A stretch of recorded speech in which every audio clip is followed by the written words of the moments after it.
Hey, what's up? Adam Lobo here from Adam Lobo TV. So Xiaomi has released not one but 4 of the Redmi Note 11 series.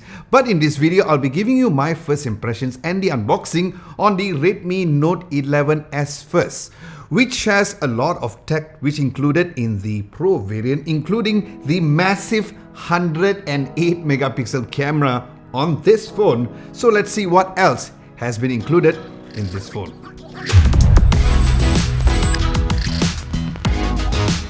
Now starting from the unboxing, the box comes in white with the Mi logo on top, the visuals of the phone in the middle, and the Redmi Note 11S down below. Opening the box, there is a smaller box which has the SIM ejector pin on the outside, the manuals, and the soft clear phone case. Then underneath you'll find the phone itself. Next there is the USB-A to USB-C cable, and of course the 33-watt fast charging brick. Next, let's dive into the design and the build quality of the phone. Now, in a typical Redmi fashion, the phone does not disappoint when it comes to the overall build and the design of the phone, where although that it is a mid-range smartphone, it honestly does not feel like it. Now, the phone finish at the back is a matte finish, and as cliche as it sounds, it did feel good in the hands, especially since the phone has a flat frame and flat level ends all around, so it does grip very well in the hands too.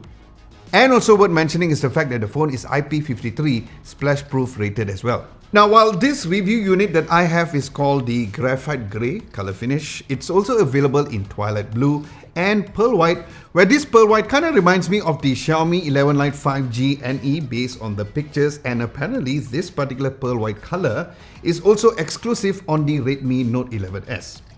Now, as for the phone's design, the phone has a very stylish square camera array, very Redmi-like, with a vertical camera arrangement where the camera bump is a medium-sized one, so expect the phone to wobble just a bit when you place it on a surface, especially on the top left. And looking in front, the phone is a flat screen display like how a mid-range smartphone usually is, and it also has a hole punch right in the middle.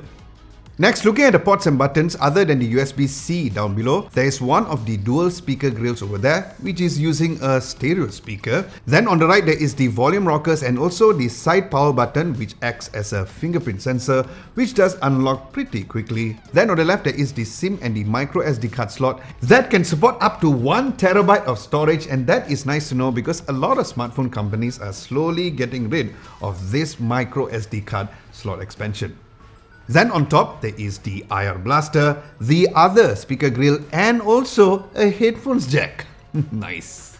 So overall, I would give this phone a B+ for the phone's build quality, as I felt that Redmi did a very good job on this particular category.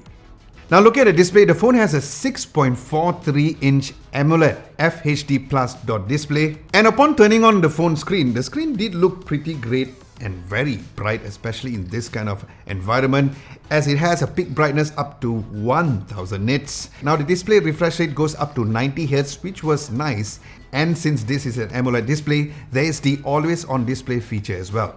Now based on my first impressions, playing YouTube and playing back Netflix on the phone was really pleasant, as I felt that the overall color reproduction on the phone was also great since it has DCI P3 color gamut. Now what's extra sweet is the fact that it has Widevine L1 Full HD playback and also the SGS iCAD display certification as well.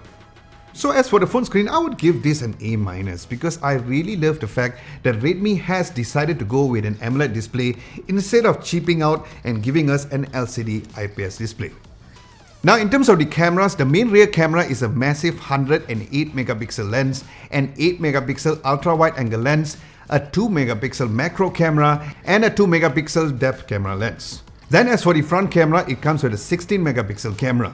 Now based on my quick test shots, the front camera pictures was really nice, both for the regular, especially when it comes to the portrait selfie as well, with very good edge detection. Then the rear lenses also look very nice and sharp, with great details even at 2x zoom. Which of course I'm looking to test this camera out further and try out all the camera modes during my full video review. So subscribe to Adam Lobo TV if you haven't done so. If you did, thank you very much. Now as for video, the rear camera maxes out at 1080p up to 30 frames per second, and it is the same for the front camera. Now I was also very pleased with the image stabilization for the front video and the rear video cameras, as the video quality for the rear was also excellent, but with really good high expo shots. Next, looking at the specs of the phone. The phone comes with a MediaTek Helio G96 chipset, which was interesting because the Note 11 and the 11 Pro has the Snapdragon chipset instead, where the Snapdragon 695 is for the Note 11 Pro and the Snapdragon 680 is for the Note 11. Now, according to Xiaomi, this G96 chipset that is used in the 11S will give you better overall performance, especially for gaming and image processing as well. So let's see how the chipset performs when I use it every single day. Then the variant that I have is the 8GB of RAM with 128GB of storage, where there is also a 6GB RAM variant, which can also go up to 128GB of storage. Then as for the phone's battery, the phone has 5000 milliamps of battery, and the phone has fast charging up to 33 watts with the very unique MMT technology, where in case you did not know, that it charges 26% more than a traditional 33 watts charging, where the charger does come inside of the box as seen earlier. But of course, we'll see how the battery life performs when it comes to using the phone every single day. Now in terms of the software, the phone comes pre-installed with the new MIUI version 13, so thank God for that. Now expect more performance improvement rather than visuals as of now, where the only visual introduction is this new sidebar which is available on the phone, and there's also other performance space where Xiaomi mentions about having 60% storage efficiency through the new liquid storage, and atomized memory for 40% increase for background process efficiency, focus algorithm for faster processing speeds, and smart balance, which gives 30% more battery life compared to the previous MIUI.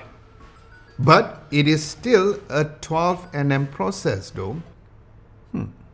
But for now, everything seems to be pretty great, so let's see how it is during my full video review. Now, as of the recording of this video, Xiaomi has mentioned that the global price will be at 249 USD, which was super crazy.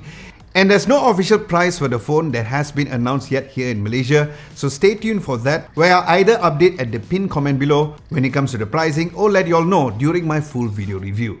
So guys, with this, do let me know what you would like to know specifically about this Redmi Note 11S at the comment section below, and either I'll reply to your comments directly over there, or I might be answering them during my full video review of the phone.